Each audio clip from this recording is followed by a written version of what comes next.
Hello बच्चों, welcome back. आज हम लोग बेटा डिस्कस करेंगे डबल फर्टिलाइजेशन प्रोसेस जो एंजियोस्पर्म में होता है। क्लियर? पिछले डिस्कशन में हमने देखा था कि पॉलन पिस्टिल इंटरेक्शन कैसे होता है, और पॉलन पिस्टिल इंटरेक्शन के बाद ये पॉलन ग्रेन स्टिग्मा पर जाकर देखो जर्मिनेट होकर ये पॉलन ट्यूब बनाया, और ये पॉलन ट्यूब दो मेल गैमीट को लेकर इस ओव्यूल के अंदर एंटर करता है। अब देखो, तो ध्यान देना, जब पॉलन ट्यूब ओव्यूल के अंदर एंटर करता है तो माइक्रोपाइल के द्वारा जनरली एंटर करता है। इस कंडीशन को हम कहते हैं पोरोगैमी। बट इस एंट्री को फैसिलिटेट करता है बेटा, देखो यहाँ फिलीफॉर्म apparatus है। ठीक है, तो ये पॉलन ट्यूब दोनों मेल गैमीट को लेकर इस फिलीफॉर्म apparatus के द्वारा एंटर कर रहा है। कहाँ कर रहा है? एम्ब्रियो सैक के अंदर। क्लियर? और जैसे फिलीफॉर्म गाइड करेगा इस एंट्री को, अब ध्यान दो, अब ये जो हमारा पॉलन ट्यूब है वो एंटर किया। देखो ये पॉलन ट्यूब है, और ये पॉलन ट्यूब दोनों मेल गैमीट को ले जाकर सिनर्जिड्स की साइटोप्लाज्म में रिलीज कर रहा है। ये सिनर्जिड्स है, ध्यान देना। ठीक है, दोनों मेल गैमीट कहाँ रिलीज हो रहे हैं बेटा? सिनर्जिड्स की साइटोप्लाज्म में।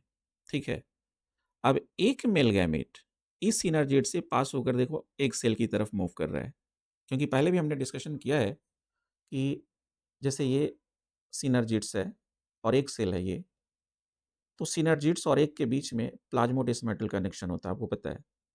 तो जो ये स्पर्म है, प्लाज्मोडेस्मेटल कनेक्शन के द्वारा चला गया एक सेल में, और एक न्यूक्लियस से जाकर यहाँ फ्यूज कर जाएगा, विल फॉर्म, जाइगोट, और इसी फ्यूजन प्रोसेस को आप क्या बोलते हो?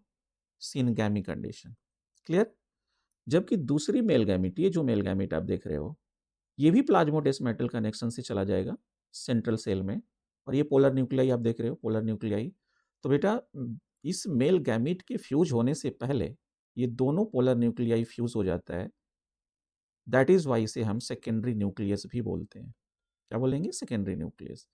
फिर ये मेल गैमेट जाकर इससे फ्यूज करता है, 3 न्यूक्लियाई की फ्यूजन है, that is why is called triple fusion. और ट्रिपल फ्यूजन के बाद ये क्या बना लेता है? Primary endosperm nucleus. जबकि ये पूरी जो सेंट्रल सेल है, ये न्यूक्लियस किसका है? सेंट्रल सेल का। और जो सेंट्रल सेल है उसे हम लोग कहते हैं प्राइमरी एंडोस्पर्म सेल। क्लियर? अब यहाँ पर फ्यूजन 2 बार हो रहा है, that is why called double fertilisation. अब प्राइमरी एंडोस्पर्म सेल किस में चेंज कर जाता है? एंडोस्पर्म में चेंज कर जाता है। क्लियर? और बेटा जाइगोट किस में चेंज कर जाएगा? एम्ब्रियो में चेंज कर जाएगा। क्लियर?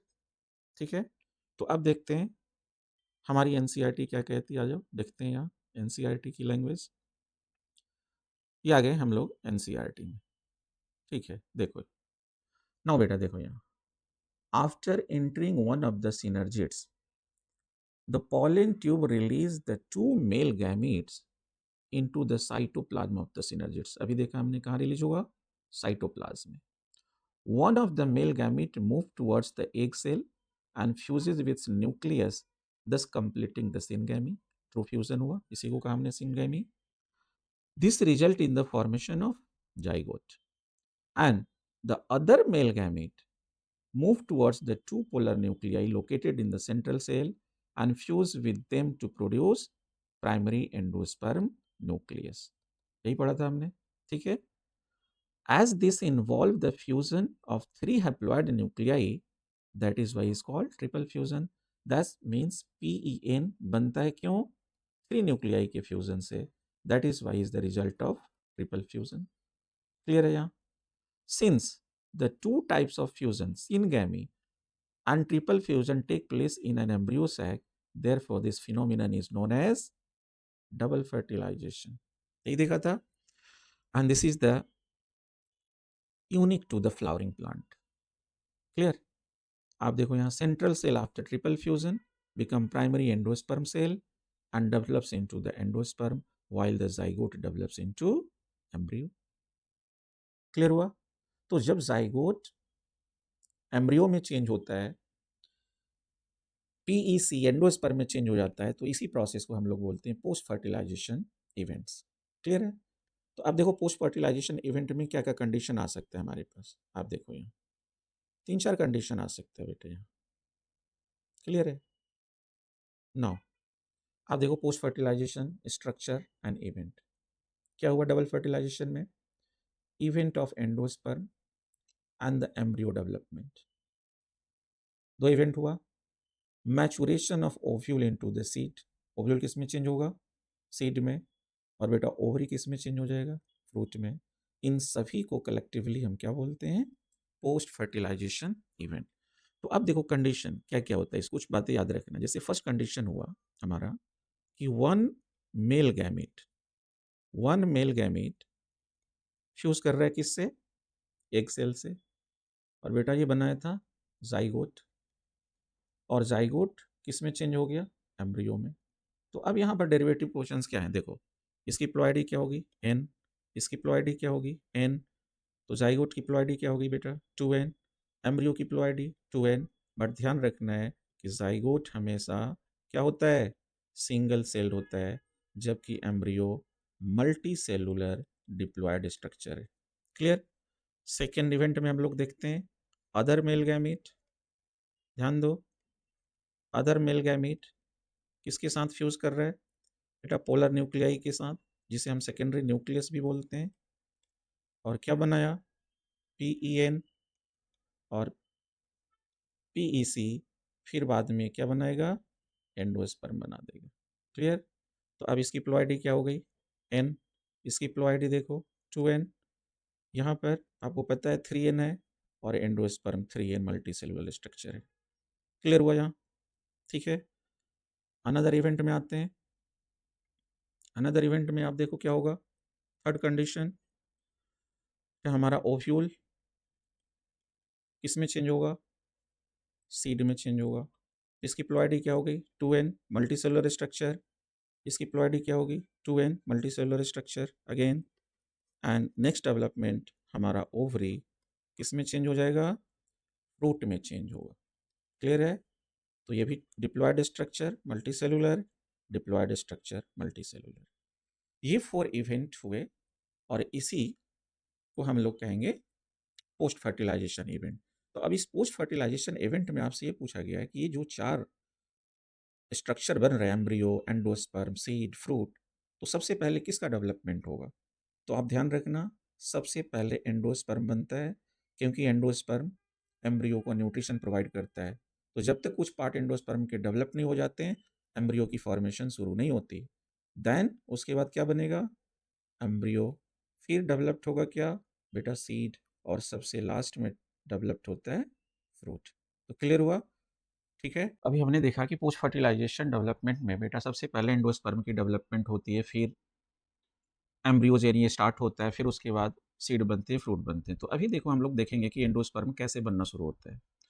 तो पता है आपको एंडोस्पर्म ट्रिप्लॉइड स्ट्रक्चर है, 3n है। और क्यों बना था? Due to triple fusion. तो एंजियोस्पर्म में मोस्ट कॉमन टाइप ऑफ जो एंडोस्पर्म डेवलपमेंट है उसे हम बोलते हैं न्यूक्लियर टाइप। क्या बोलते हैं? Nuclear type. क्लियर? अब इस न्यूक्लियर टाइप में क्या होता है, ध्यान से देखो। जैसे ये आपका PEC है, ये हमने जाइगोट ले लिया, और ये PEN है। तो ये है प्राइमरी एंडोस्पर्म सेल, ये है PEN।